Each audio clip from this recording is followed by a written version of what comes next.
Okay, then let me start. So good morning, everyone. Okay. Welcome to week 4 of the summer school. So today we swapped the order of the speakers because of some logistics issues, and the fact being, in fact, that Ilya will speak this afternoon at the NITEP colloquium as well, and you are all most then welcome to join us there later as well at 4. I will share the announcement just now in the chat and in Moodle. Yeah. So Ilya, we are all ready and set to go. We exercised it already 3 weeks, so I think everybody knows how this works now. If you want to share the screen, Ilya, you are welcome to rock and roll. Yeah, thank you, Francesco. Let's see if it works. It does. Okay, I see. Wonderful. Cool. So good morning, everyone. Let's start, or let's continue our quick path through the theory of open quantum systems. And today we're going to talk about quantum channels. And quantum channels is a very interesting object in the which sense, I mean, like formally, it's a language which is equivalent to the language of the Limbo equations, and there is a connection between these two languages, but you can introduce it in a very, very simplistic way, and that's how I'm going to start. So I'm going to introduce it very simply. Afterwards, I'm going to show you that that generic setting which we consider with you is kind of applicable as well, kind of with the dynamical maps. Afterwards, I'm going to give you some formal definition. And kind of afterwards, slowly, we're going to go through the examples and some properties of the quantum channels. But as I mentioned already, so kind of on the my GitHub, which is related to the summer school, there is a wonderful list of textbooks which you can use if you, or kind of the very nice review articles, which you can use if you want to know kind of things in more detail, so with much more mathematical rigorosity. Okay, let's start. So, and the introduction, as I mentioned, will be kind of a naive introduction that will come from kind of analogy with the information theory, and kind of I learned about this type of how that you can introduce it in such a simple manner, quantum channels, from the quantum information courses. And the idea is very simple. So kind of in a classical information theory, in the moment when you want to talk about the transfer of the information, so kind of you have a 1 bit string of the binary data, yes, because everything is binary when we're talking about on the fundamental level of the transfer of the information. And we want to transfer it from one side to another. And what could happen from time to time, you can have an error, yes, so that, for example, this 1 is replaced by this 0 due to the error in the channel. Yes, and there are ways how we can mitigate it and so on and so forth. But I mean, what I want to kind of to get from this, it's called bit flip error. And this is essentially the only kind of fundamental error which you can have in classical information processing. Okay. And if we now move to the quantum setting, in this case, we don't want to kind of just accept or kind of exchange zeros and ones. We want to exchange, and of course we can limit ourselves to the exchange in zeros and ones, but it's kind of waste of resources because we have a total wave function, and the even wave function of the single qubit have much more degrees of freedom than the 0 and 1 because it have all the states in between, and you can encode more information. And that's, by the way, is called super dense coding. For those who's interested, how you can encode more information in the kind of smaller number of qubits than the number of bits of information. Okay, so, and by analogy with the kind of bit flip, so what could happen? So if we just swap zeros and ones, we could have, it's also called a bit flip. So we could have a Pauli X gate, so that if we start from the some state psi, with probability p, it could remain psi, and with probability 1 minus p, it could get flipped. And in this case, of course, we get a corruption of information, and we need to come up with methods how to correct for that. And for that, there is a whole part of quantum information, which is crucially important, which is called quantum error correction and so on and so forth. But what is important for us is how to deal with such system. So kind of we have some wave function of the qubit, yes. up and down with some probabilities alpha and beta, which are complex numbers, which of course normalize to 1. So I didn't written it. Yeah, so let me just write it here. Alpha modulus squared plus beta modulus squared is of course equal to 1. And how can we describe it? And what do we need to describe? We need to describe, we start with a pure state, and now we get a mixture. Yes, so with probability p, we have a state psi. With probability 1 minus p, we have a Pauli X operator applied to psi.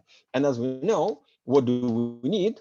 We need to play this game on the level of the density matrices, or we can still kind of, and this is perfectly valid description. It's just a little bit inconvenient. You can do it again on the still kind of on the level of the statistical ensembles, and you can just list explicitly that, okay, this is your wave function, this is a probability, this is your another wave function, this is your probability.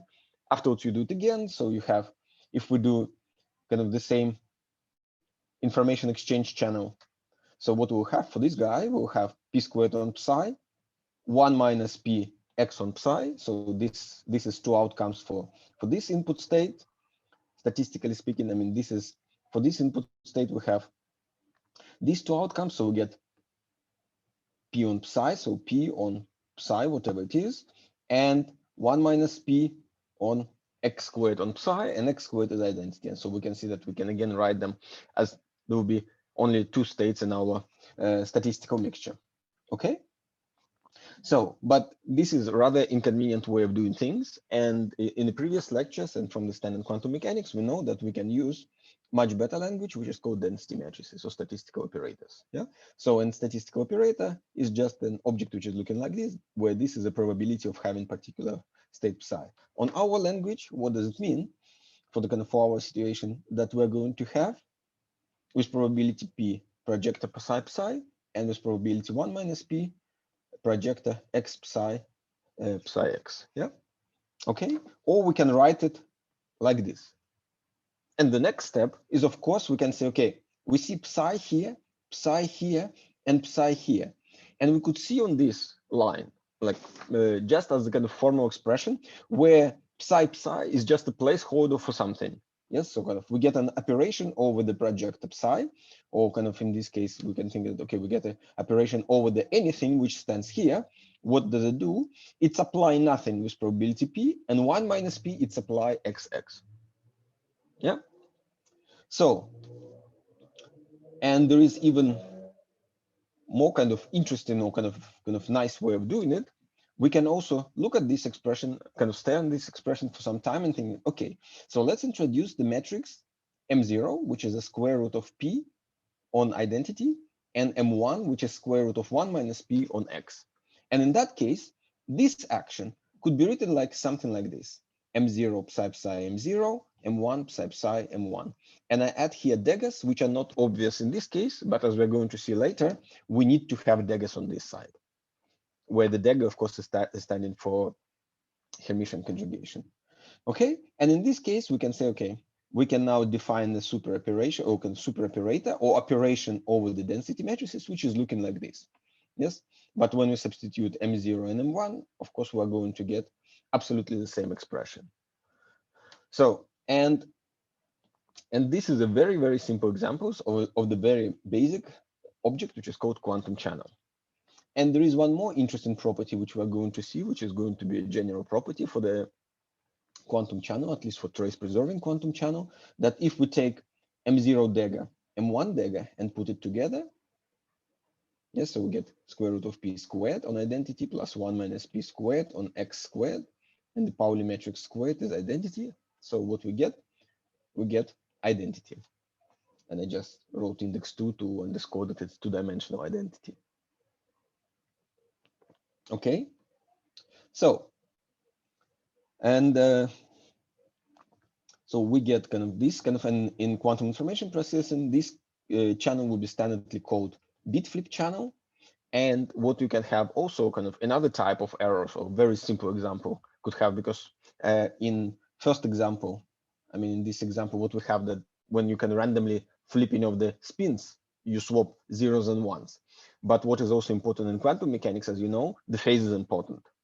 And application of the Z is doing operator Z or Pauli Z doing the phase inversion. So you can have so-called phase flip channels. So in absolutely the same way, but instead of X, you apply Z. And there is some kind of statement using the fact that, X and Z, when they commute, they'll be proportional to sigma Y, or just when you multiply X on Z, you're going to have IY with a plus or with minus. It depends on the order of X and Z. Means that all errors which you can have on a single qubit could be boiled down to this kind of two channels or to combination of these two channels. So you can have an X gate, Z gate, or Y gate, but the Y error, but the Y error is just combination of these two errors together. Okay, so this was a very naive introduction, but let's now go back to our open quantum systems, because I was just giving you a motivation why the way of writing things like that might be reasonable.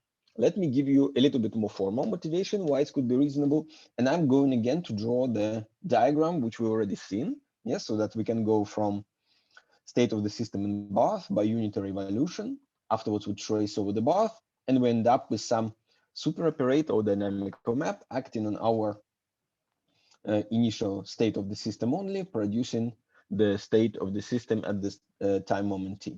And of course, we can also go this way, but for the kind of now where we will formally walk this way, because formally we can do it. In practice, to go this way, as I mentioned to you, is very difficult. But what we can show that these kind of structures are very natural, and for that we can just play the game formally, and nothing prevents us from doing that. Okay, so we're going to do a little simplifying assumption. So we're going to say that, okay, that the bath is given by some state, obviously, yes, so by some density matrix, but this density matrix doesn't have non-degenerate eigenvalues, meaning that every projector here is just a it's a rank one projector, or it's just, this is a kind of pure states which are orthogonal to each other, and this is a full set. So in case of you can absolutely in a similar way play the similar game, but in that case you need to say the things that in your degenerate subspaces you need to choose orthogonal bases and so on and so forth. But let's just, for the simplicity, assume that it's not degenerate. So this is just, this projection operator is just rank one, or it's a pure state, and they sum up to the identity. Okay.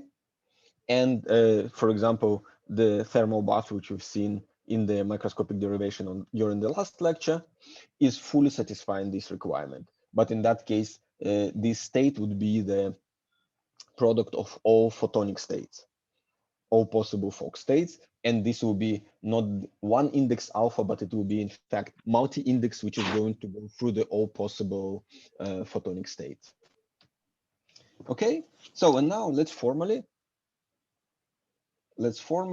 write down this operation. Yes, so there is some unitary which is acting on the system in bath, but the bath is looking like this, and afterwards we take a trace over the bath. Yeah, so this is essentially almost as general as it could be.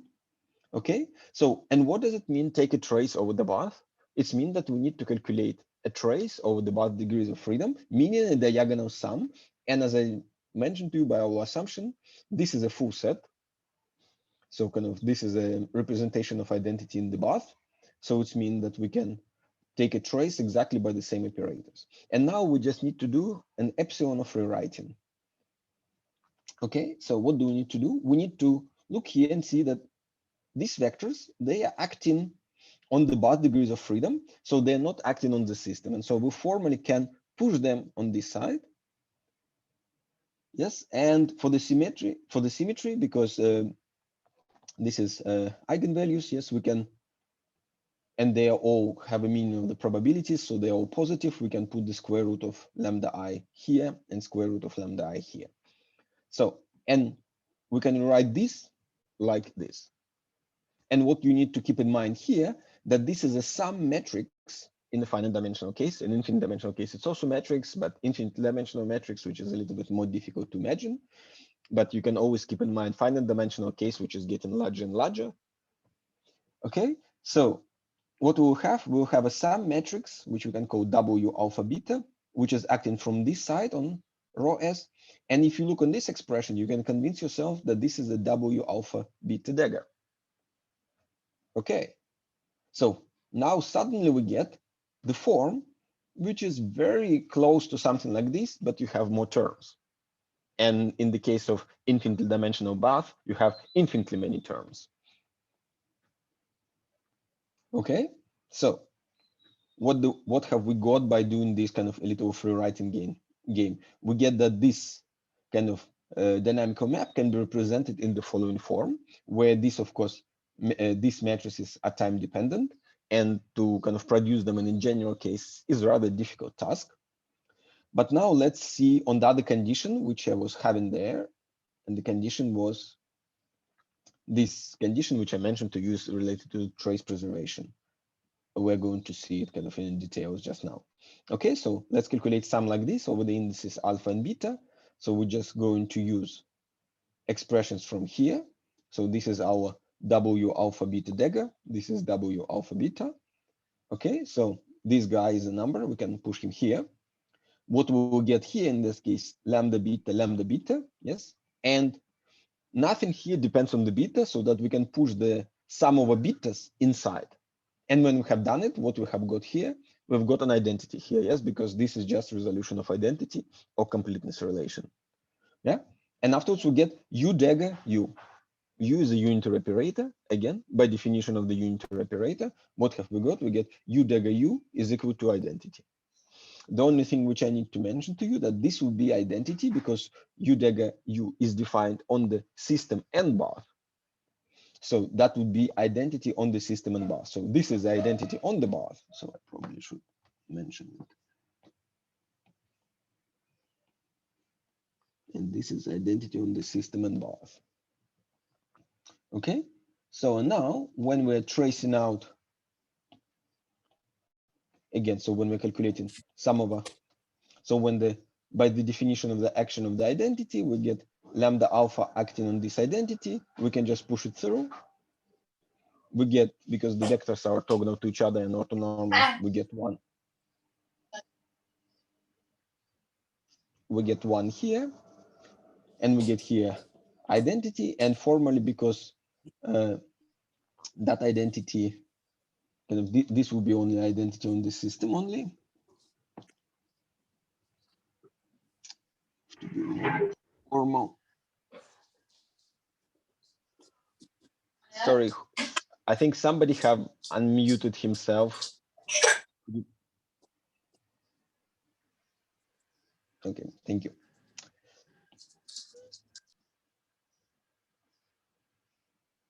Okay, so this is one. We get identity on the system. We get sum over lambda alphas. And what we need to remember that the lambda alphas were coefficients in front of the projectors in the density matrix. So this is a trace of the density matrix of the bath. And what it is equal to, by definition of the density matrix, trace is equal to 1. So what we get identity on the system. So what does it mean? It means that we also get this nice and interesting property. So in what we can conclude, so that we start with you with some quantum information ideas. Yeah, a very naive one by saying, oh, this could happen or that could happen. And suddenly we get a very interesting form which have a little mathematical property which might be useful for us.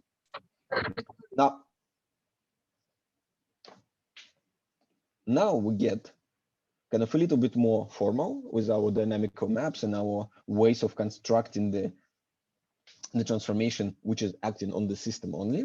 And we're also getting very similar expression. We have many of these matrices, but they also altogether satisfy this constraint. Very interesting.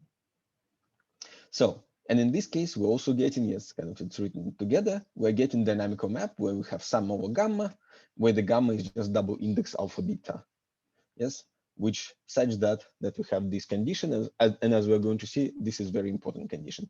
So from these two examples, one could see that this is definitely doesn't look like some random coincidence or random form which we could use. And in fact, there is a mathematical statement which is saying that if we want transformation in the space of the density matrices, this is And if we're looking for only good transformations, and what does a good mean, I will explain to you just now, or kind of physical transformations, that's the most general type of transformation which we can have.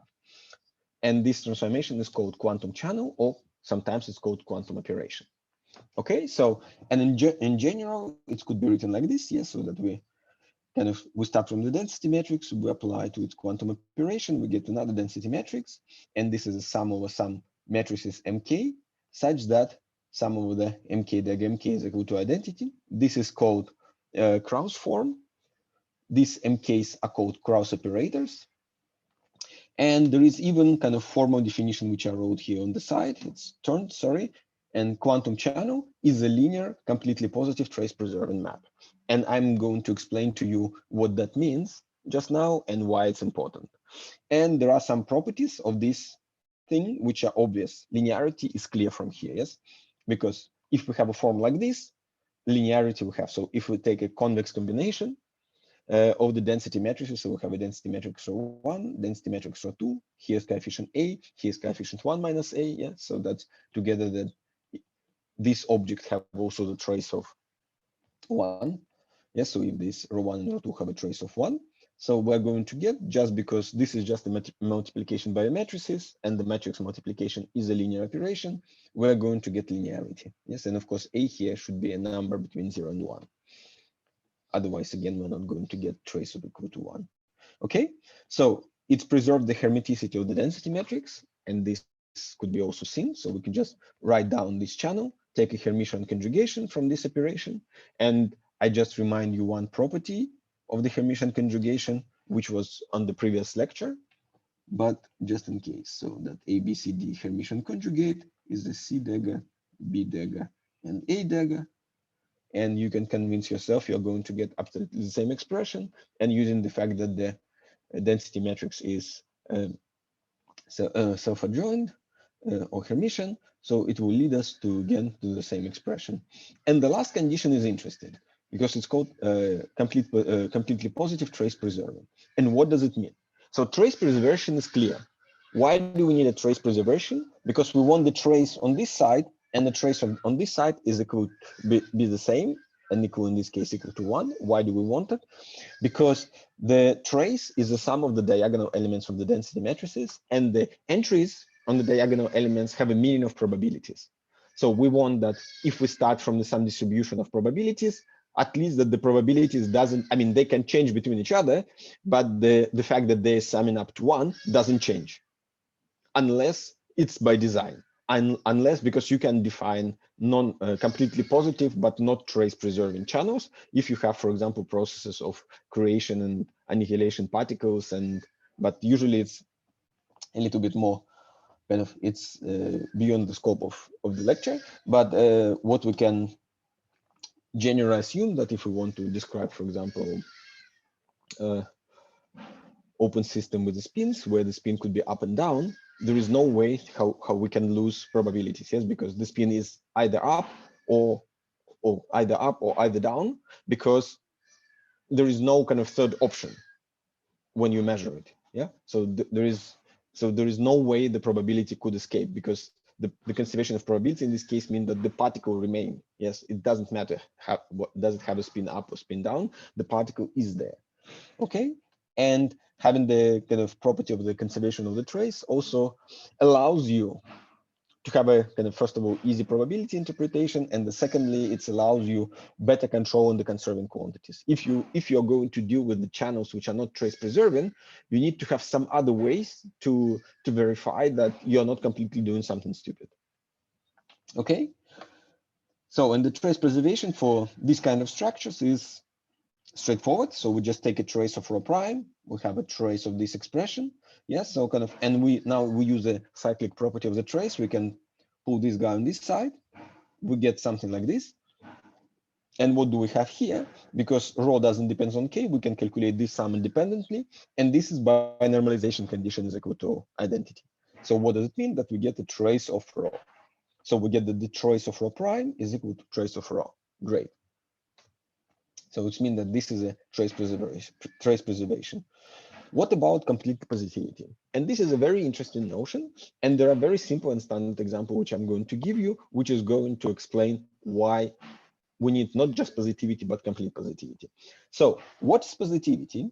Positivity means that if it means that my transformation or my super operator needs to be positive. What does it mean? It means that if I start with a positive operator, I shove it to my operation. So kind of I apply my operation. And what I'm getting out is also a positive operator. Yeah. So I want to make sure that when I'm inputting density matrix, I'm getting out also density matrix. And one of the properties of the density matrix is positivity. So we need it. Okay. So, but why complete positivity? What does complete positivity mean? I will tell you just now. Okay, it's written here. So positive, if for any operator which is positive, m of x is also positive. But the complete positivity is so that for any x tilde, which in fact means that it's acting on the extended Hilbert space, when I couple my channel or my super operator to identity, this is also positive for any dimension of the identity. So it means, in the simple words, it means that I have, now I don't track one system, I track two systems. Yes, so there is a system of interest plus the system which is called Anzila, we can think about it, whatever, it's just extra system. But, and if I start from the state in these two systems, and afterwards I apply my channel on my system of interest, the overall, and I don't do anything with the auxiliary system or ancillary system, the overall result should be still positive. And one thing, it's clearly the case, and it should be always the case, at least that's a very simple way of thinking, but there is a very simple counterexample which is showing that it's definitely not the case. And this example is so-called transposition map. And you can show it kind of in a general case. So you can consider a general transposition map, because what does a transposition map do? Transposition map is just taking ij and swap it to ji. Yeah. So this is the kind of the transposition. And you can show that in general transposition map is not completely positive. But for the sake of these lectures, I'm just going to show it on the 2x2 example, and where we apply it even not to the density matrix, but we apply it to the very famous pure state, which is called Bell state. So the transposition map is clearly positive, yes, because when we swap when we reflect all the values of the density matrix with respect to the diagonal, the eigenvalues remain the same. So it means that if they were positive before transposition, they remain positive after transposition. Yeah.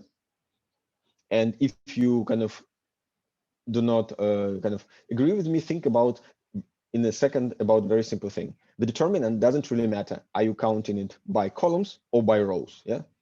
So when you calculate the eigenvalues of the density matrix, you calculate it, for example, you calculate it by columns. And if you speaking about the transposed ones, when you calculate the eigenvalues, you calculate it by rows or vice versa. Yeah. So that would be absolutely the same operation.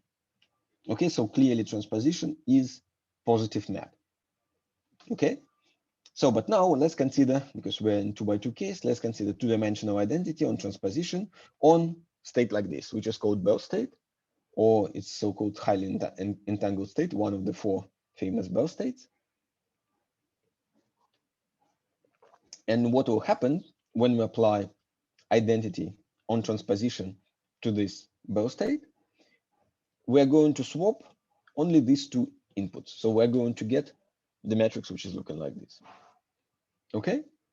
But if you calculate the eigenvalues, for this block, the eigenvalues will be 1/2, 1/2. But for this block, because what is that? This is a sigma x on 1/2.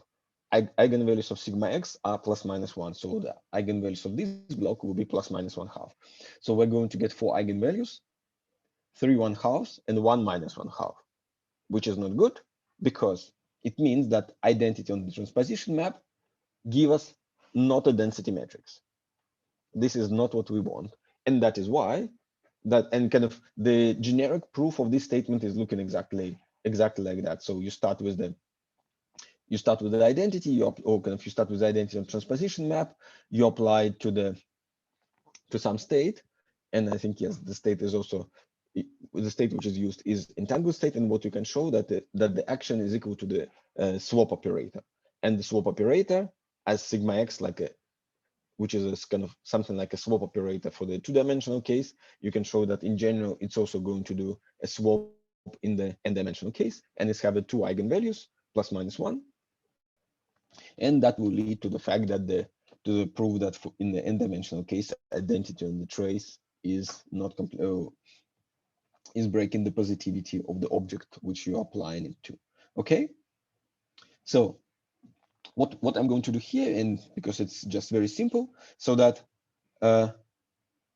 if we have this representation, it means that it's completely positive. And by the way, the fact that this representation is completely positive, it means that we cannot find a representation like this for the transposition map. So it's a map, but whatever we do, we will be never able to write it in this form.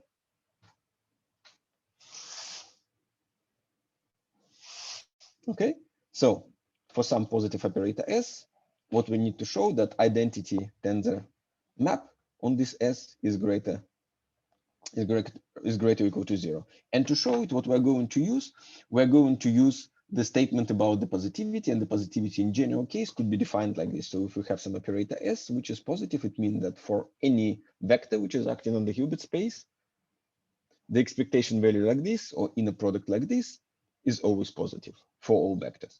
And that's exactly what we're going to see. We're going to take this guy, psi here, and show that it's always positive. Okay, so we do it. Now we have epsilon, we rewrite it as the Krauss representation. Yes, so kind of the first guy, nothing. The second guy, Krauss operators. Okay, so, and now we just look at this and we see that we can identify this as some other wave function, psi k, and we get something like this. So it's a really simple proof. Yes, so, and because S is positive, this is just a definition of the positivity for operator S. So it means that if S is positive and epsilon could be written in the Krauss form, it means that the epsilon is completely positive. Okay. So there is one one more note that a Krauss representation is not unique. So when we need to do when we're deriving the quantum channel, and when we calculate in this form of the Krauss operators, we can always do a unitary rotation in the basis on which we consider formulation, so that we're going to get another set of Krauss operators, such that this new set of the Krauss operators are related just by unitary multiplication with the old set of Krauss operators, where this V alpha k is just elements of the unitary matrix. Okay, so that's what was is order of multiplication important? Order of multiplication where?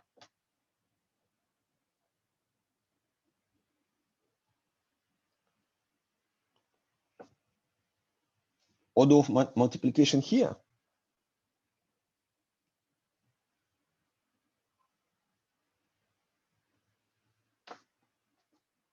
Omit.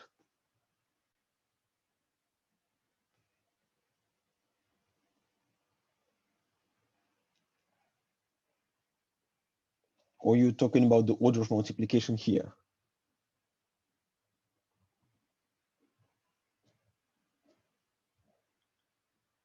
Okay, because there was a question from Omit. Ah, sorry, yeah.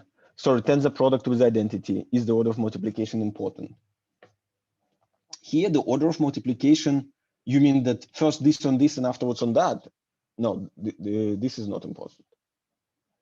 This you can, because here you can, if you just, you need to rewrite this psi in the basis over the Hilbert space here and Hilbert space there, and it's just by definition of the tensor product. You will get that these components multiply the components in this basis of this vector, and identity is doing nothing to the components of this vector. But the kind of, you need to respect that these guys are multiplying the second part of the second order of the base. So let me just try to write maybe. So because let's call this A, this B. So this psi, any psi, just by definition of the tensor product. Oops. Just by definition, and I see the other question, just a second, yes. This could be written sum over I and J, and that could be C, I, J, and that would be sum I, A on J, B. Yeah, so kind of what you need to respect that these MKs are acting on J's and identity is acting on I's. That's what you need to respect. But otherwise, you cannot, you can change the brackets, but you cannot swap because they do not commute here, but you can change the brackets, if you see what I mean. So in order to prove the complete positivity, what is the dimension of the auxiliary system? Here the dimension should be, in order to prove, by definition of the complete positivity, the dimension should be arbitrary. But what we're going to see, I mean, and what is shown, that the dimension should be kind of, if you can show it for the dimension which is identical to the dimension of your system, you're good to go. Because what we're going to see now, which was dealing with the Stein-spring dilation, that's exactly is dealing with the dimensions. Okay. Oops. Okay, so that was about that kind of how to. So let me just push the chat window a little bit higher so that I could see it better. Okay. So that was about how to construct cross representations. But now there is a very interesting mathematical result, which is very useful in generally in the proofs, but it could be also useful from time to time practically. For example, we're going to use some form of this result when we're going to talk about how to simulate quantum channels on the quantum computers. Because on quantum computers, you of course can implement only unitary operations. Okay, and this is called Stein-spring dilation. And the idea is very simple. So, I mean, like here, where it was, when I went this way, yes, I've shown you how from unitary we can come to the quantum channel. What the Stein-spring is doing, and what was here the number of these indices was essentially, it could be infinite, and there is no bound on the number of the indices, and there is no way to how we can do the easily formulate the bound. I mean, in principle, it's probably possible if we begin to consider the basis in this space and begin to group the operators. But in general case, I mean, it's okay, you just form an infinite set of operators. If you're talking about the thermal bus, for example. And what the Stein-spring is doing, he's exactly answering the reverse question. And you start with the channel, you have n cross operators. And what the Stein-spring is doing is he's saying, okay, we can go from the quantum channel always. And this is very important. You can always, if you have a quantum channel or completely positive trace preserving map, there is always exist a unitary. How to construct a unitary, it's a different story. But there is always exist a unitary such that if you've got a channel, there exists a unitary such that your channel is the result of coupling of your system to some environment and tracing out the environment. Such unitary always exists, which means, in return, a very important statement, which means that if you have a completely positive trace preserving map, it's always physical, always. It doesn't really matter. I mean, like you can always implement it in the lab. It doesn't really matter how difficult it looks like, because in principle, there is always exist a unitary, which you can implement. And kind of if there is exist a unitary, you can decompose it into the simple operations. For example, all of the quantum computing is based on that premise that you can take an arbitrary unitary and decompose in so-called universal set of gates, or kind of you can think about them as just simple elementary operations. And if you can implement those simple elementary operations in the lab, it means that you can implement the full unitary. So it means that if you have a quantum channel, you're guaranteed that there is such an object in the nature, or it could be created, which is going to behave exactly as this channel, as described by this channel. Okay, so how you do it in practice? You do it very easily. So you just put all your cross operators into the first column of the huge matrix, and all the rest columns you are filling up such that altogether it's unitary. And you have more than enough degrees of freedom to fill up this matrix. Okay, so in that case, environment is just a vector 1, and this column could be seen as the sum of the mk's tensor k1. So this will act on the system, this will act on environment, and it's clear that when you apply this to environment 1, so whatever is standing here, because environment is, I mean, the key is that the state of the environment is exactly this state. You can have anything here as long as this state is equal, kind of together with this state will give you 1, and orthogonal to all the rest columns in the unitary, and that's what you will have in the standard unitary. So you're going to get epsilon. Okay, so, and you can really do it practically. So you can, for example, in Mathematica, you can always put it in the first column, treat now, this is not as the column of matrices, but it's treated as the few columns of vectors, and ask Mathematica, for example, and Python, I'm sure also can do it, to fill up all the rest vectors such that they are orthogonal to these ones. Okay, so, and now I'm going to give you an example with a two-level system where we're going to jump between Steinspring, Krauss, and Limbo. Okay, and there is one important note on notation, and the reason for the notation is clear, because when you look into the books on open quantum systems, for the two-level case, or for the qubit case, vector 1 is looking like this, vector 0 is looking like this. Or sometimes, I mean, and vector 1 means excited state, vector 0 means ground state, or sometimes it's 2 for the ground state. Okay, when you go to the quantum information books, or kind of, I don't know, quantum information and quantum noise, where there will be a lot of discussion about channels, and as you're going to see, the examples I'm going to use, they will come from the quantum information literature. 0 is a vector like this, and the 1 is a vector like this. And in quantum information, it's really clear where it's coming from, because it's rather, because you're usually not dealing with a 1 qubit, you're dealing with a collection of the qubits, like 0, 0, 0, 1, for example. Yes, it's just 4 qubit state. Yes, it's 0, then the 0, then the 0, then the 1. And it's just very convenient to label states, because you just convert this binary way of writing, which is 1, into the 1 in the very, very top of your vector. And you just keep going like this. So if you have some state, I don't know, 1, 1, 1, 1, which will be the lowest state, yes. So that will be the binary, what binary that will be. So that will be the maximum possible binary. Yes, in this case, it's a 4 qubit state. So it means, so what that will be? Can anybody tell me? So it will be 2 to the 0 plus 2 to the 1, 2 to the 2 plus 2 to the 3.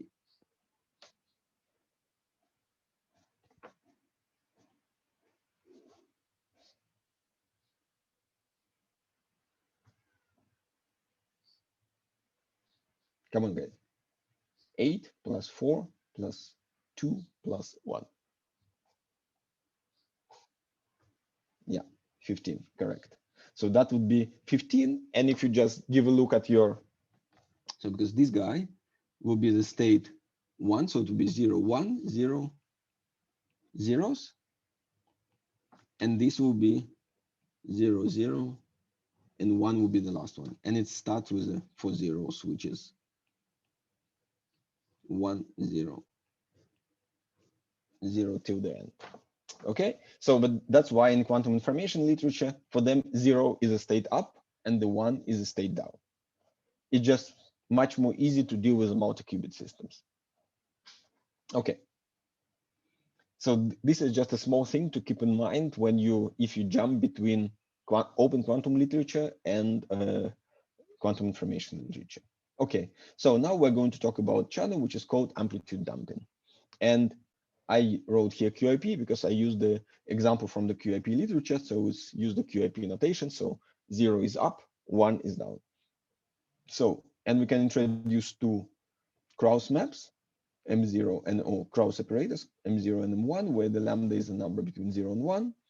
You can check that it satisfies normalization property, and you can see what's happening to some arbitrary input state with P, Q complex conjugate 1 minus P. So you just apply the map M0 rho M0 dagger. Yes, so you just M0 rho M0 dagger plus M1 rho M1 dagger. If you're lazy, you can ask Mathematica to do it for you, or you can just multiply it by yourself, and you should get something like this. Yeah. So, and lambda is bounded between 0 and 1, and we can easily check, first of all, when the lambda is equal to 0, what are we going to get? When the lambda is equal to 0, nothing is happening, yeah, because it's just identity. And when the lambda is equal to 1, we're going to be projected to this state. Or we are also going to be projected to this state if we take some intermediate value of lambda and apply this channel many, many times. So if we apply it many, many times, exactly what is written here, we're going to get this state. On quantum information notation, it's a state 0, 0. Why it's happening like this? You could very easily see it. What's happening to the off-diagonal elements? Sorry, and here is a typo. I forget. So what's happening here? So off-diagonal elements are just multiplied by this factor. If lambda is between 0 and 1, this factor is smaller than 1. What does it mean? It means that you get this factor to the power n, and the number between 0 and 1 to the power n will give you 0. So similar story here. So we get 1 minus is just multiplied by 1 minus lambda, and you get 1 minus lambda to the power n. Again, what's happening is we'll go to 0, and only here we get some variance, and here just kind of in the limit of n going to infinity, this is 0, this is 0, this is 0. Just by trace conservation, it's have to be 1. Because as you see, here is a little bit more complicated procedure is happening, but you can just, from the conservation of the trace, you can conclude that this should converge to 1. Okay? So this is called amplitude dumping channel. And why it's called amplitude dumping, we're going to see a little bit later in the lecture, where we'll have some drawing of the very nice drawing of the, how to say, of the representation of the two-level systems using those vectors x, y, z, which we have in the previous example, or in the previous lecture, which are called block sphere representation. So now Steinspring. Okay, so, and it's kind of a little bit reverse Steinspring, but still. So if we consider a 2-qubit system, which are doing some flip-flop interactions, so it means that one spin is up, kind of another is down, and the only thing which could happen is they can exchange the energy. So if the energy is in this guy, so he can only do it like this, and vice versa. So kind of, so if we have a Hamiltonian like this, and we will say, okay, let's this guy be an environment to represent to us environment, which is a very strange environment with one spin. But as we're going to see for the Steinspring, that's okay. And this is, and this is the system. So unitary operator will be looking like this. And already from here, you could see that this guy and this guy looking pretty similar to this and this. Yeah. But now let's just say that our environment is in this state to have, yes, to kind of to attack the first column. We do the trace over the environment, and we're going to get reduced matrix like this. And now we just compare this expression with this expression, and we could immediately conclude that the lambda should be sine squared GT. Okay, so when if we have a lambda like this, what we have, so this is kind of a simplest example to you of the Steinspring dilation of the channel. And in this case, this will be amplitude dumping channel. And it's going to be dilated to exactly this unitary. And this is the very simple and naive example, but it's also show you that if you want to implement experimentally amplitude dumping channel, what should you do? You should construct a system which is undergoing the Hamiltonian evolution, which is looking like this. And in this case, if you prepare your environment in a given state, you can make sure that if you undergo common evolution for some moment of time, you're going to end up an application of the dynamical map, which is kind of given by the amplitude damping with the parameter lambda given like this. And so you can control lambda by controlling the time of interaction, because usually you don't control the strength of interaction. Okay. And the last bit related to this system is Limbo. So, and I just will write to you this equation, and this equation is equation of the, which we've seen already. It's equation for the system in the thermal environment where the temperature of environment is equal to 0. And we don't have kind of the Schrodinger part, so which was rotating omega 0. So kind of it's a Limbo equation from the from the tutorial one. Okay, so now if we say that our density matrix is parameterized like this, so P of t 1 minus P of t, just function of t, Q of t, Q of t star. So if we just put it into this equation, we're going to have two equations for the functions P and Q, and they have a clear solution. P of t will look like this, Q of t will look like this, and just by looking at them and just looking on these time dependencies, we could identify lambda with function 1 minus gamma t. So if we just compare these expressions with these solutions, if we just imagine that the P of t and Q of t are standing here and here, so we'll see that in order to fit it into that form, we need to have lambda to be function which is looking like this. Okay.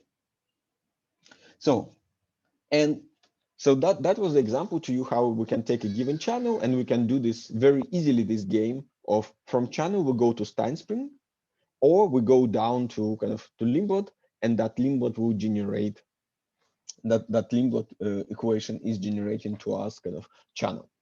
Okay, the question is how general it is, and can we do it in general? And the answer is in general, it's very difficult. So in general, we cannot take a kind of in principle, yes.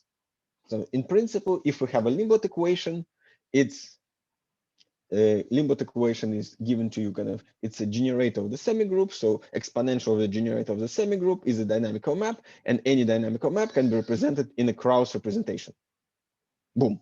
So mathematically, done deal, but practically not so easy or not so fast. And there is a trick around to show that the any Limbo could be cast in a Krauss form, and it's kind of, it's an approximate trick, which is used the following fact. So let's go to the very simple Limbo.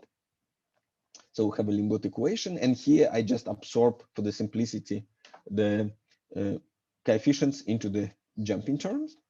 So we do the final difference. Yes, so we replace rho dot by rho plus t plus delta minus rho of t over delta, where the delta is small. And if we now say that if m1 is square root of delta on jump operator and m0 is identity minus delta over 2 of L dagger L, so we can calculate just using these two operators what will be the Krauss map or action of the Krauss map. So rho of t plus delta will be this plus this. Now we substitute m1 and m0. We're going to get these terms, which is looking like exactly our final difference mass equation, plus there will be term which is coming from the delta over 2 L dagger L on delta over 2 L dagger L. But this is a term of the delta squared. And this term we kind of ignore in this approximation, and we can also check normalization conditions. So we can check this, that will be this term. So this on this, and this guy on its Hermitian conjugate will give us this term plus delta squared term from product of this guy on this guy. So this we also ignore. And what we get that up to the terms of the order of delta squared, we'll have identity. Okay. So in general case, one can play identical games. So now if we have a Hamiltonian, if we have some coefficient gamma k, we have a k or capital N Limbo term or jump terms. So we can do M0 will look like this, and you can see obvious analogies. And MI will look like this. So for I between 1 and n. So any Limbo could be naturally absorbed into the Krauss form up to the delta squared, and one can check. Okay, so one can check that, or you can, I mean, I think it's clear from here that this will work, and that normalization condition up to the delta squared is going to be satisfied. Okay. So let me now continue, because I think I'm slowly coming to the, yes, to the end of my theoretical part. So there will be a couple of notices on of the types of the cross representations, because now we come to the kind of chicken and egg argument with the cross maps and unitary maps, because this is a cross map, yeah. But if n is equal to 1, cross operators have to be unitary, yeah, because we'll get just mk dagger mk is equal to identity, and this is the definition of the unitary operator, yeah. So now we get that in case of one cross map, we get all possible unitary evolutions. Yes, so from this point of view, all unitary evolutions are the parts of the cross maps. But also what we've seen, that any cross map or all cross map via Steinberg dilation could be brought into the larger dimension of unitary. Yeah. And by the way, yes, dimension of that unitary, going back to the, so because I think yes, there was a question, yes, in order to prove complete positivity, yes, so what it should be, but what is the dimension of the auxiliary system? So that I answer that it needs to be any, but in the Steinberg dilation, the auxiliary system dimension is just, and we could see it here, we need to embed two cross separators. That's why from two-dimensional state, we will go to the four-dimensional, so on zero should be at least of the same dimension as your system. But in general case, yes, so kind of to embed n operators. So this would what will give you the dimension, where each block have a dimension of your system. Okay. So, but what we have here, we get here a little bit of chicken and egg argument from the point of view of what is more fundamental. There are some kind of school of thoughts in the quantum mechanics and quantum information, which is saying that the unitary is fundamental, and all the open system effects you can get by reduction into the kind of separation to the system bath, and saying that this is a system, all the rest is bath. You trace over the bath, you get Krauss. Then you get all the rest open quantum system interpretations, or you can have vice versa option. You can say, okay, the Krauss is fundamental, and fundamentally you have kind of thermodynamics, and but if you have only one cross operator, it's unitary, and you get standard quantum mechanics. But in the moment when you begin to add a little bit of extra Krauss map with very kind of small norm, you already begin to see thermodynamical effects. And who's right, who's wrong, we don't know, and people just choose because it's, again, it's kind of interpretation. People choose their favorite. Okay, so now a couple of words about those maps which we've seen in the beginning. Yes, and so that bit flip and phase flip channel. And I mentioned to you that we don't need that dagger operation there, because X dagger is X and Z dagger is Z, because it's a operators of observables. But this kind of maps is a partial case of the maps which are called random unitary maps or unitary mixing maps, where kind of the Krauss operation is looking like this. So it's some probability on unitaries. Yeah, because, and if you have more than one unitary, you have to have kind of some non-zero and non-one probabilities so that they sum up to 1. And this will be obviously absolutely valid choices of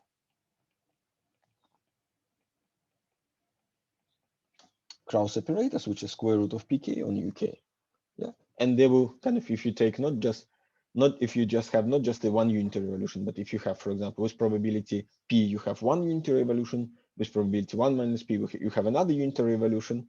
So, and although you have one unitary evolution or another unitary evolution, this operation that you don't know kind of which of them is happening will lead you on average to your kind of some sort of thermalization and thermodynamical effects, as we've seen in the case of these maps.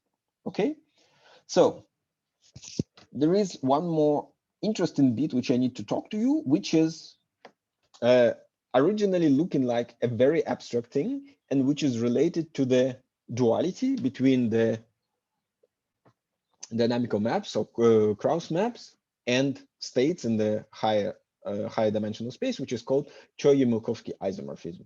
But the beauty of that is have a very interesting practical consequence, which could be interesting and important for the numerical calculations, which we are going to use in the tutorial. Okay, so we've seen already that we can make a correspondence using the Stein spring between the channel and unitary matrix, yeah? But there is even more interesting suggestion. So if we take a Bell state on the system plus some ancilla or environment or reservoir, so kind of we're going to take the state which is looking like this, yes? So kind of in the case of 2 by 2, so kind of in the case of 2 qubits, yes? So that would be omega will be just 0, 0 plus 1, 1, yeah? But the kind of, again, you can do it for 3 by 3. On 3 by 3, you have 0, 0, 1, 1 plus 2, 2, and so on and so forth. Okay, so, and if you take state like this, and if you apply identity on your ancilla, on channel, and you apply it to this state, you're going to end up with having some other state, which is going to be a matrix. And this matrix have a special name. It's called the Choy matrix of the map epsilon. And the idea is that if you know this matrix, you know everything about the channel, which is not that obvious from the point of view. One would think that because you act only on one state, usually, and in tomography, and we're going to talk a little bit about tomography when we're going to talk about quantum computing and simulation of the channels. Usually you need to kind of, in order to know something about the channel or something about the unitary which you implement, you need to input many states which form a basis. And you need to measure them in different bases. And in that case, you can say that, okay, what is happening in between is looking like X or looking like epsilon. But if you know the Choy matrix, and it's enough to act on only one state, which is looking like this, you know everything about epsilon. And there is kind of, and the idea is that because there is kind of a reverse transformation. So if you know this guy, you can just act with the rho transposed on identity on this Choy matrix, take a trace over the environment or ancilla, and you're going to recover exactly your original completely positive channel. Yes, and so this is all one can demonstrate explicitly. And if you're interested in how to do it, if you're interested in it from the very formal mathematical perspective, go to the Michael Wolff's notes. And if you are interested in a little bit more hands-on, you can give a look in the Nielsen and Chan or in many other textbooks which explain quantum channels in the context of quantum information. Okay, so Choy matrices have certain properties. For example, like positivity of the Choy matrix implies the complete positivity of the channel. And as I mentioned to you, it's used mainly in the proofs. So when you need to prove certain properties of the channel and so on and so forth, the Choy basis or Choy matrix is very convenient. And what is also interesting that this Choy-Mukovki isomorphism defining duality between the quantum channel and the state in a larger space. So kind of you have a choice what you want to study as the maybe experimentalist or theoretician. So do you want to study quantum channel or do you want to study state? And again, from the point of view of real measurements, people in fact do the measure states, which afterwards they map to the Choy matrix. But afterwards, using the Choy matrix, they go down to the channel to make a statement how the quantum channel is looking like. Okay, so but there is, as I mentioned to you, a very nice practical consequence for the calculations, and this is called vectorization. The Choy-Mukovki isomorphism allows you to do a very nice and straightforward vectorization of your superoperator equations. Yes, kind of like, where is our limbo equation? For example, here. Yeah. So because you remember that in order to use, for example, SciPy in the tutorial one, we need to manually solve for the equations. And with a 2x2 system, you can do it. But now I can give you something large with a lot of terms, or even infinitely many terms where you need to take a decision, where you need to do the cuts. For example, like you want to do some dissipative spin boson model, and that becomes a little bit hectic. And what the Choy-Mukovki isomorphism do, it's give you a natural recipe how to do it automatically without thinking. So how it works, and it works very simple. So let's say that we have the isomorphism, which is taking ij, yes, like this, into like this. Very simple. And you see already you have two choices here, but the standardly it's done like this, but you can also do in this order. So there is two ways of vectorization. I'm going to show you the results for this type of vectorization. You can check what's happening for this vectorization. So it means that now, instead of density matrix, you have a vectorized form of density matrix, which is looking like this. So because this is a vector in the space, which is, if you start with a space with n by n, you get a space with a dimension n squared. So now density matrix is a vector n squared by 1. Yeah. So for example, if you have a matrix A, B, C, D, it will be ACBD, vector ACBD. Yes. And the difference is, so why one should be a little bit more careful, because now you are going away from the Hilbert space and you are getting to the object which is called Hilbert-Schmidt space. And over there, the beauty is that you still have inner product. So you have a scalar product, but you need to be a little bit more careful. And the scalar product could be defined like this. So for the operators, you can have a scalar product defined like that. So it's a trace A dagger B. On this vectorized version, it will be the normal inner product, but it will look like this. Okay, interestingly enough, so identity in our normal space will look like this. So when you see, this is exactly your maximally entangled state. Yeah. And for example, trace of density matrix is vectorized version of identity on vectorized version of rho, and this should be 1. And there is one more interesting formula. I put two interesting formulas in green. Yes, so vectorized form of ABC is C transpose tensor A on vec B. And now, if you were following me, you immediately see that vectorized form of, because the middle guy is staying here as a vector, so vectorized form A rho C is CTA on vec A rho. So and that's exactly what we want, because we really want to have a recipe so that we have some arbitrary limbo operator with some arbitrary strange terms, which could be time dependent or something. And we really want to do it automatically, produce some system of equation, which would be a huge matrix, and give it to SciPy and forget about it. And SciPy will spit to us the answer. So, and using this vectorized notation, we can really do it. So rho dot is minus EH rho. So we get our limbo operator. And now we have a corresponding vectorized version. Yes, because all things like this could be recast in the form like this. So it means, and all things like that, by multiplying by the corresponding identity from the left and from the right, could be again recast in the form like this. And we get that the vectorized matrix will look like this in general. And we can also calculate the, so kind of when we calculate the evolution of this equation, which is obviously given by the exponential, but the L is now independent of rho, so we can study the properties of L and things like this.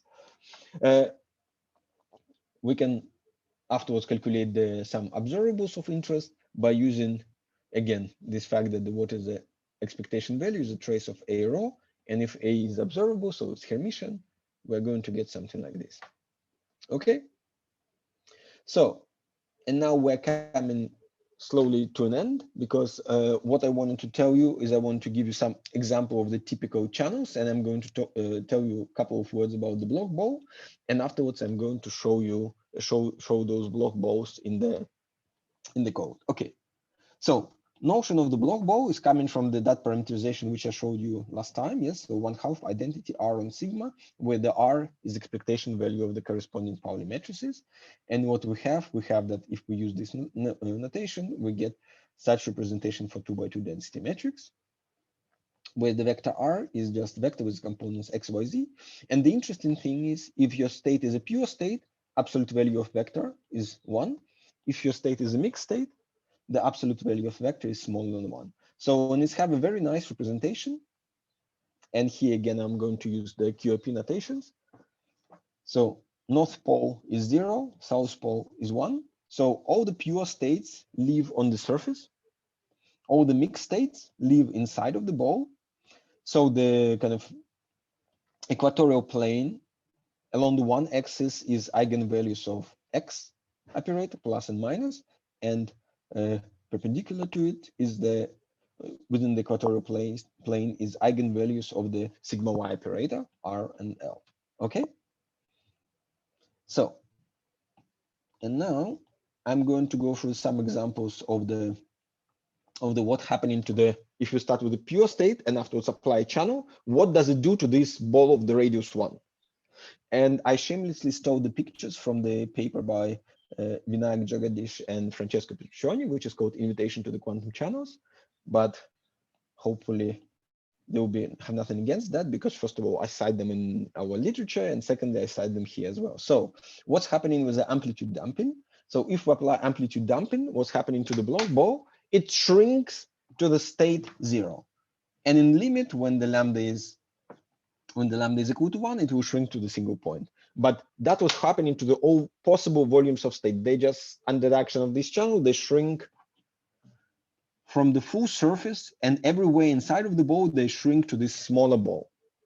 Okay, so phase damping channel, which we've seen with you, yes, what does it do? It shrink along the vertical axis, and in the limit, it will shrink it to the line. So all the states will be projected on the kind of 0, 1 axis. There is one more channel, which is also quite interesting, which is called Depolarizing Channel. It's something like phase damping, but it's a phase damping, bit flip, and phase damping and bit flip. So it's do ZZ, XX, and YY. And it's called Depolarizing Channel. And for the qubit case, it could be written like this. So it will have 4 qubit terms. So it have XX, YY, ZZ, and identity. And what that will do, it will slowly, and it's called Depolarizing Channel because it will slowly map it you to the center of the Bloch sphere. So just shrink the Bloch sphere to the center, and in the limit, it will shrink you to the point in the center, which is completely unpolarized state, or kind of complete. It will be just kind of, the steady state for that case is just 1/2 of identity. So completely no information. Okay, so I think that is it for me for the theoretical questions. If you have any questions, ask them in the chat, because now I'm going to go to the tutorial code. Okay. Okay, so let me open the code. Okay, so, and it's a smaller code, but I just want to, okay, and in order to make this code working, because in order to start working with Bloch sphere and do some illustrations on the Bloch sphere, what I've done, I used the package which is called Qtip, and you will see just now. But first of all, yes, so kind of we import standard NumPy, matplotlib as we have it. I, for simplicity, define not only sigma z and sigma plus sigma minus, but x, y, and identity. So now our bit flip channel, how the bit flip channel is looking like. So it's input something, probability p, and with probability 1 minus p, don't do anything. And with probability p, it's do x rho x. Phase flip, the same, but z rho z. And I swap here p and 1 minus p in this case, because it's usually, yeah. Did you share your screen? Yeah. Sorry, I just realized that, yes, that I'm not Sorry sure. to interrupt. No worries. Thank you. No. Okay, sorry. Okay, let me, in that case, yeah. No, restart. Let me just restart. It's relatively fast. Yeah, sorry. Okay, so this is all standard. So bit flip on entrance, sum our density matrix and probability of flipping. So 1 minus px plus p on x rho x, and the same thing for z. Okay, so now what we can give a look. So now we can play with these channels and see what's happening, I don't know, to some probabilities. So when we can start initially from the density matrix, which is looking like this. So it's kind of essentially state down. And we can have a, because we know that what the bit flip will kind of, or we don't even know, but we'll see. Yeah. So when I also form a projector on, because this is a pure state, so which is identical, because what I want to see what is the probability to stay in this state. Now I do the 20 steps, and what I'm going to do, I'm going now just to calculate the application 20 times, apply the bit flip channel, and every time see what is the probability to remain in that state. Okay, so this is done here, and the probabilities afterwards, I record to just do the trace of my current density matrix on projection. Okay, so now I can go to the matplotlib, and this is essentially almost the same code as the last time for the matplotlib. And first we start from the state like this, and of course the probability to be in this state originally was 1 because we were there. And as we apply the number of time the channel, we see that it's slowly converging to 1/2, and this is very much in the agreement with the pictures which I've shown you of the how the block sphere shrinks to the center. Okay, so now we come in a little bit to the things which kind of I'm going to use this QTIP package, which is allow us to deal with to draw very nicely for us block spheres. And I'm now going to demonstrate you a couple of examples of this construction of these block spheres and action of the channels. So according to the language, I need to, in order to plot a block vector, I need to give a block vector based on the input density matrix. So I wrote little function, which is essentially what does it do, is calculate sigma x, sigma y, and sigma z corresponding to x. And in order not to deal with the errors, we know that fundamentally, quantum mechanically, it should be real numbers, but we always will have some complex errors. So that's why I'm taking the real part here. And now I'm doing the same thing. So let's do 5 steps. Let's form a list of the vectors, of the block vectors. And let's apply. So here we're going to do bit flip channel with a probability 20%, just in order just to see some dynamics. And this is the part which is taken from the QTIP, because we create a object which is called block sphere, and we're adding the vectors to the block sphere, and afterwards we do show block sphere. Okay, so and that's what happens. So we started initially from the state down, and as we apply, you see kind of there is a sequence of the block vectors, and because we started with a pure state, it was on the surface, and as we go down, or kind of as we apply, it's slowly shrinking towards the center. We can now play the same game for the different vectors. So we start from the vector with the component 1/2 and square root of 3/2, which is also a well-defined vector. We play the same game, and we see that that vector is pointing here, and as we apply, it's shrink to the it shrink to this line, because you remember the phase flip. What the phase flip was doing, it was shrinking to the to this axis. Bit flip will shrink to this axis, and in order to see it, let's do the same game but along the y-axis. So we take 1/√2 and I on 1/√2. So we take a vector which is looking like this. We apply a bit flip, and we see that it's just physically shrinking it. Okay. So, and what I suggest that you do the similar game with the phase flip channels. We, of course, we know the result. You're supposed to see that the flip kind of shrink it to the horizontal axis, but do this for the phase flip and the amplitude damping. And if for the phase flip, I give you the code, it's here. Amplitude damping you can write by yourself. It's relatively straightforward. It's also 2 cross maps. They're parameterized by the 1 parameter lambda. Okay, and see the similar games. Okay, so now what else we can do?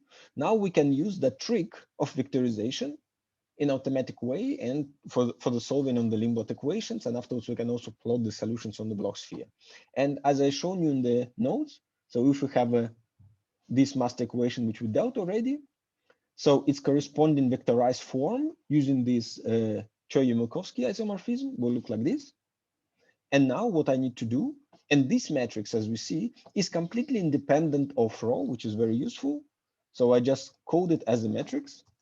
I mean, it's a function which is spitting out the matrix, and I only done it for the Runge cut of the 4th order manually, but you're welcome to do it, for example, for the exponential case, as I've shown to you, or with the SciPy as well. Step of Runge cut, we'll use the same initial state. So when I do in the same initial state, exactly to show you that the answer will be again the same. So kind of that's my point, to show you that, how to say, whatever way we go, if we do things right, we're supposed to obtain one and the same answer. And that's the way how you should address your kind of questions, so that in order to see that your numerics is working fine, it's usually good to check it from the different directions, so at least in the trivial cases. And now we just, okay, now the difference is that we need to now make a correct correspondence, because now density matrix for us, first of all, is a vector. It's not a matrix 2 by 2, but it's a vector with the 4 components. And the way how it's vectorized were given in the notes, which you've seen, like when you had that ABCD went to the ACBD vector. So kind of initial state will look like this. And now we can just do the plot. And as you see, it's looking identically in the same way if we correctly identify. So this is row 1 is the top guy, 2 is the bottom guy, trace, of course, is the sum, and the element 1, 2 is the second from the bottom in the vector, and the real and imaginary part is looking in the same way. And the last bit, which I'm going to do, which I honestly do not really understand how it works, because I just took an example from the Q-tip and adopted to our needs, but I think it's produced a relatively nice GIF, which can show us evolution on the block sphere. Okay, so what I'm doing here, I define vectorized form, because now I'm going to use this solution to construct X, Y, Z observable and plot them on the block sphere. Okay, so I construct a vectorized form of X, Y, and Z. Now I say that, okay, now I have an array of observables, which have the same number as my solution of Runge-Kutta, but it have a shape 3. And I just fill it in. And let's just plot first 5 values. So we're starting from here, and afterwards we get here and here and here. And now there is a bit, so this still I could interpret. And this bit, I need to know exactly how the Q-tip works. So, but I just used this example and produce my answer. Okay. So we need to define a function. And after we define this function, I do the GIF animation for only first 250 steps. Because afterwards, the length of the block vector becomes too small. Sorry, there is a message in the chat. This afternoon okay. So that's an announcement of my talk for this afternoon.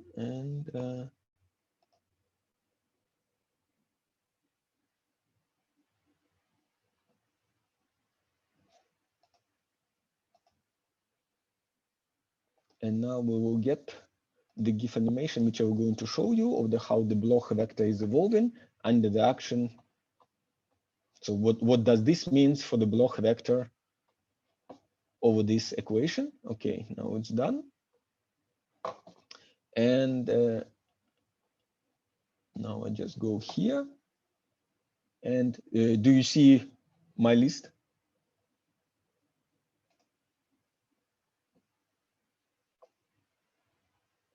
Yes, Ilya, we see your block. And you see and do you see the animation? Yeah. Yes, yes, yes. Okay. Thank you. Very nice. Mm-hmm. Okay, so let me rerun it. So you see, it starts from here. It slowly moves to the direction 0, but it still do the revolutions. But also the length of the vector, because it becomes more and more mixed, it becomes smaller and smaller and smaller. And we're slowly getting into the graphical issues of showing the size of the arrowhead. That's why I cut it to the first 250 steps of evolution. But you get the feeling. So you can produce the animations like that for essentially any other situations. And I suggest that you do it for another master equation, which we consider, because and especially now we don't need to do anything. You just need to take this master equation and straightforwardly cast it in this form. And if I've done everything correctly, in the GitHub repository, there should be this code as well as example of that animation of this animation should be there, but you're welcome to design your own. Okay, I think so far that's it for me. Are there any questions?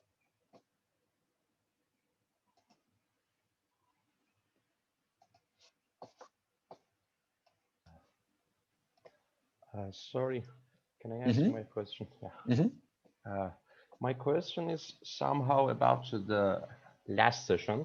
You derived the master equation in a special case, and you referred us to the Dr. Petrocione book for the general case.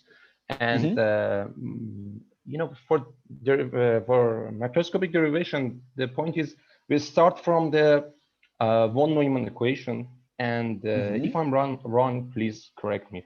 And the von Neumann equation is kind of a Schrödinger equation, and these equations are non-relativistic. And I'm curious to know, is there any relativistic version of open quantum system like Klein-Gordon or, I don't know, Dirac equation in analogy to the closed quantum system or not?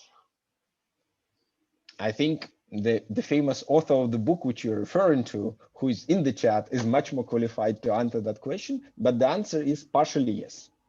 Yeah. And I think that Francesco could be probably, because again, in the same book, there is a chapter which is dealing with the covariant form of the Limbo equation. But Francesco, please go on. I think there are 3 chapters. Oh, there are 3 chapters, okay. Yeah. Okay, but this sounds like a topic for another school. Maybe we should do it one day. Yeah. Thank you. Yeah, there are questions. There are much more open questions, I think, in relativistic formulations, because there was some series of works have been done, like what's happening, for example, if you have a detector which is going relativistically, how it will detect, for example, some background fields and things like this, and you can end up with some of the kind of equations which are very much looking like a Limbo equation. But also in the book, as Francesco mentioned, there are 3 chapters where they formulate the kind of the covariant or relativistically Lorentz invariant form of the master equations and things like that. So yeah, there is quite a bit, but it in some experiment we should consider the relativistic effect. Yes, or in some experiments maybe.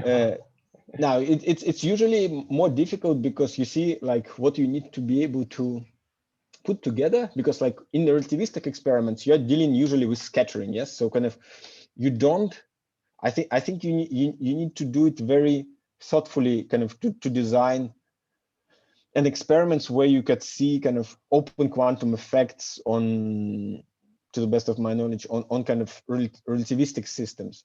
But what I know, and this is kind of, and I discussed it with one of my colleagues many years ago, that there are some methods in the high energy physics where they use the thermostates in order to calculate kind of thermostate for the fields, in order to calculate some observables, which they see in the scattering experiments, and it's just working. And they kind of not fully understand, again, to the best of my understanding and knowledge, what's happening. So there is obvious space in kind of to work in that field, and this is far from settled topic. I think the relativistic open quantum system have much more potential. Okay. And sorry, another small question. We usually use SciPy, or there is another library like NumPy, or even other libraries, and there are linear algebra I know functions. Is there any huge difference between these libraries or not? It's just a matter of choice. Okay, so now between the SciPy and NumPy, there is not much difference. And it's like, for example, like there are, if you Google, there are Stack Overflow kind of discussions where people exactly discuss that. For example, there is, for example, for if we would like to find a steady state of this equation, for example, what we can do, we can just find the 0 eigenvalue of this matrix, which is a squared matrix, but not normal. So what you can do singular value decomposition, and to find what's vector correspond to the 0 eigenvalue, which will give us steady state solution. And in this case, I mean, it's naive because it's a 4x4 matrix. But now if I give you a spin chain with a couple of 100 spins, you're done. Yeah, because even with the 10 spins, it will be 1,000 by 1,000. So in this extended space, it will be million by million metrics. Yeah. And now the questions of the performance of the libraries are becoming much more crucial, and which library can better do the calculation of the singular value decomposition. And I think the generic answer is SciPy is marginally better, but overall they are roughly the same. When you are talking about libraries like QTIP, the reason why I use it, because it's so easy to implement the block sphere. It's just one line, you see, so kind of, because in principle, I should be able to draw the sphere in matplotlib and put the arrows over there and so on and so forth. But in that case, it will be the many lines of code instead of having just 3 lines. How reliable it is, how quick it is, I don't know. The authors of the library claim that it's pretty good. And the kind of the community, the fact that it's a community developed is a good indication that the community is kind of self-fixing it and kind of have a better testing abilities and so on and so forth. But in fact, we don't know. That's why I'm just, for the joke or whatever, I'm always doing, if I can, I'm doing the, where is my code? Calculations by myself, because where it was, yes, this, because it's simple to implement, but at least I know exactly what's happening. I know that, of course, Randy could in SciPy or some other more fancy methods will work even better. But because SciPy is such a huge community of people who is testing it and who is developing it, so there is more than enough reason to trust SciPy. But when we're talking about more specific packages like QTIP, you probably want to have some backup solutions where at least you can check that the QTIP is doing exactly what you expect to do, just because of the community size. You know, I don't believe that there is any bad actor, but just, you know, if there is a million people developing a package and always testing it and kind of developing independently, and 100, you would expect that, you know, those 100 will have just more chance for error just because there are more of them, or less of them, sorry. Okay. Thanks for your answer and your great talk. Thank you. Thank you. Any other questions?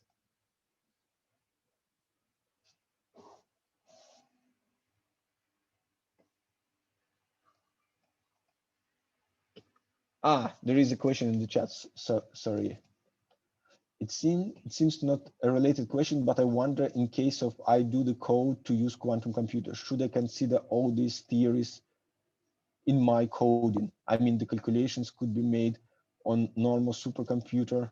So what the difference in quantum computing coding? Okay, so I need probably.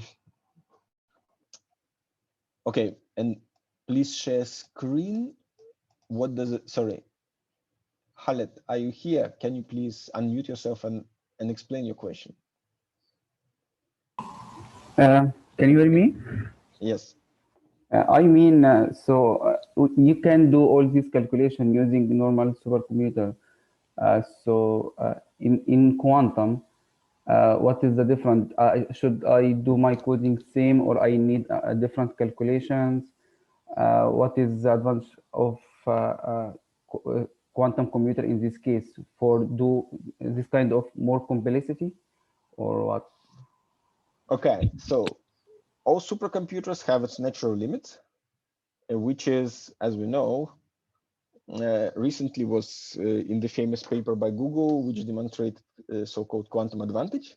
Yes, so kind of when there is a limit to things which you can simulate. And, you know, in order to simulate what they have claimed to have done on the quantum computer, you need to have a lot of computational power. You need to have one of the best or the best supercomputer on the planet, and you need to for some time. And what that some time is questionable, because original Google paper was claiming, you know, 10,000 years, and there was some numbers like that. Afterwards, IBM was claiming that they can shrink that time if they do some very fancy memory tricks. They can shrink it to the 3 days, but you cannot compare it to the, what is 600, I think, milliseconds the time which was taken on the Google machine to perform that calculations and produce the corresponding probability distributions. Irrelevant of the usefulness, but just a comparison. So of course, whatever I've shown to you, you can do on the normal computer, you can do it on your cell phone.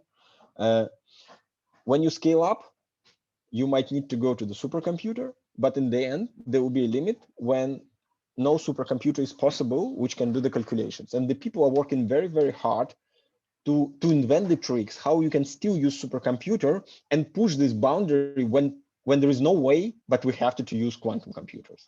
And the problem is, of course, that those quantum computers, which we might need, still don't exist.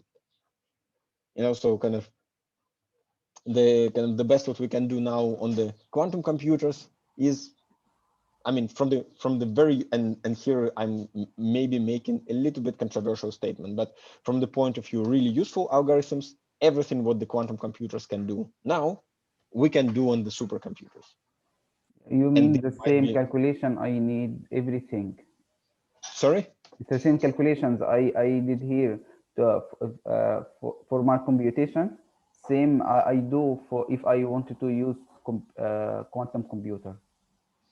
If you want to use a quantum computer, you need to change a little bit the way how you do the calculations, because quantum computer doesn't do things like a classical computer. It's also use elementary operations, but the problem is in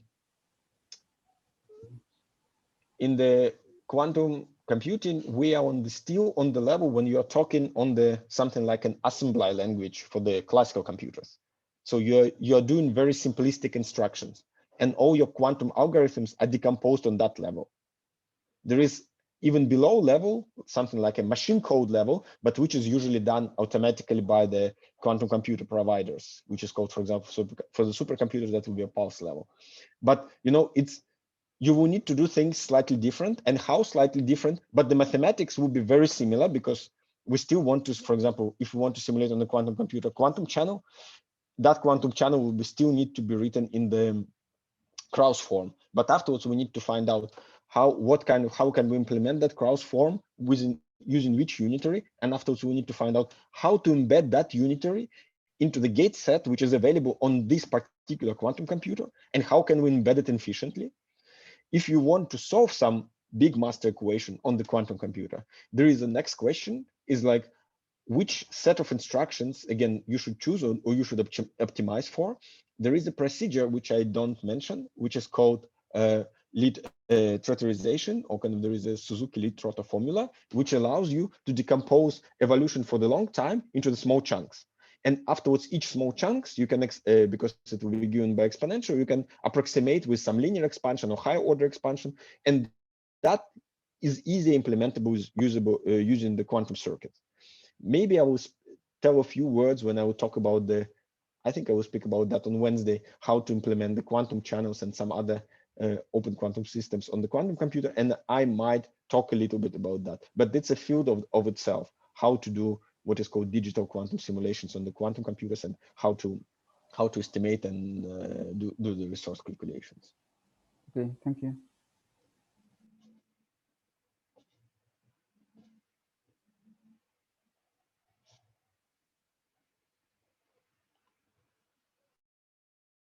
Okay, any other questions?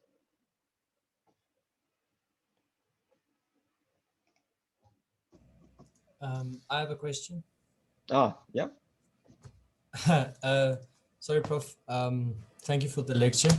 I've just been struggling now for a little bit to install, because I really want to go through your code, but I seem to be unable to install Qtip. Because okay. I'm using Jupyter Lab or Jupyter Notebook. They're more or less the same thing. And every time that I try to say import Qtip, it says no module named Qtip. And yes, because you need to install Qtip. You need to install Qtip.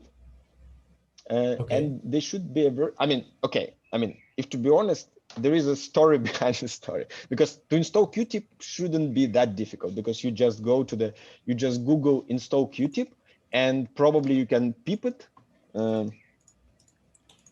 Yeah, I tried I tried pip install qtip, but then it also says the following command must be run outside of the IPython shell. Okay. In that case, you need to do the sorry, let me just type it in the chat. You don't need to do the pip, you need to do the exclamation mark pip, and it will run. It should be able to, Okay, so yeah, sorry, let me just type it. Okay, I tried it now, exclamation pip install qtip, and it's running now.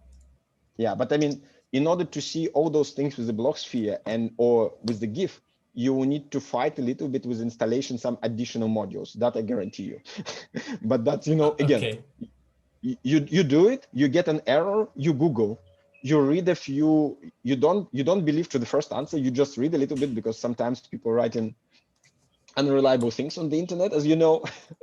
And afterwards, yes, I mean, slowly you can, and it still doesn't work for me as it was claiming to be working for the reference which I cite, because on that web page it was working nicely. For me, it's just because for me it's not embedding the GIF inside of the IPython. I don't know how the people have done there, but it's good enough so that they have it in the directory, because there is always, how to say,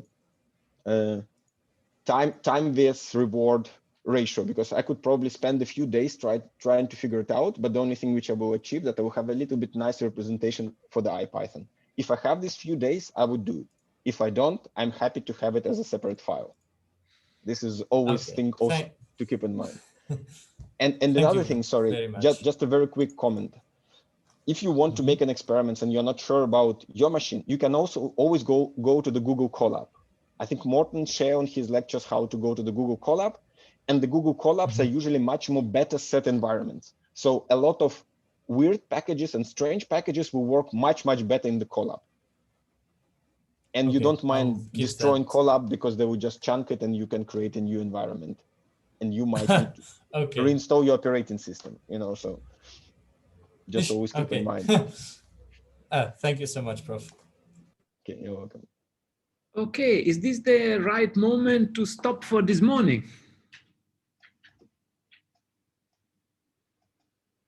Ilya, did you still have some material that you want to share, or are you done?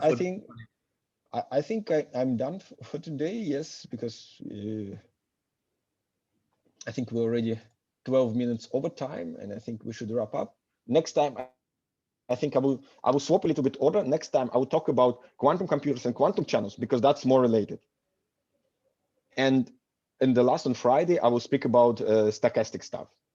So that while you still remember about how the Krauss representation is looking like, I will show you how to do Krauss in some cases on the models of the quantum computers.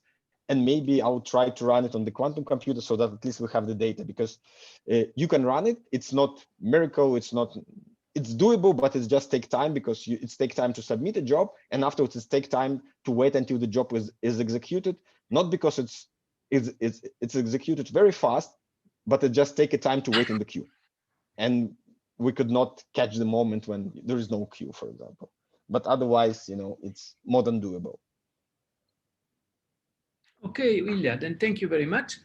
While you were talking, I advertised your NETAP colloquium for this afternoon, and I would really encourage everyone to take part, because Ilya will speak about open quantum walks, which is a kind of random walks that is completely dissipative. So it really complements nicely his lecture. So please join us later at 4 this afternoon as well. So, and the other advert is, don't forget the 2 o'clock meeting where Professor Bucher will continue his lectures on genomics. Yeah. So you still have a few hours to play around with QTIP, and we will see you again at 2. Ilya, thank you very much for the nice lecture, and thank you very much to all the participants. Yeah. Thank you.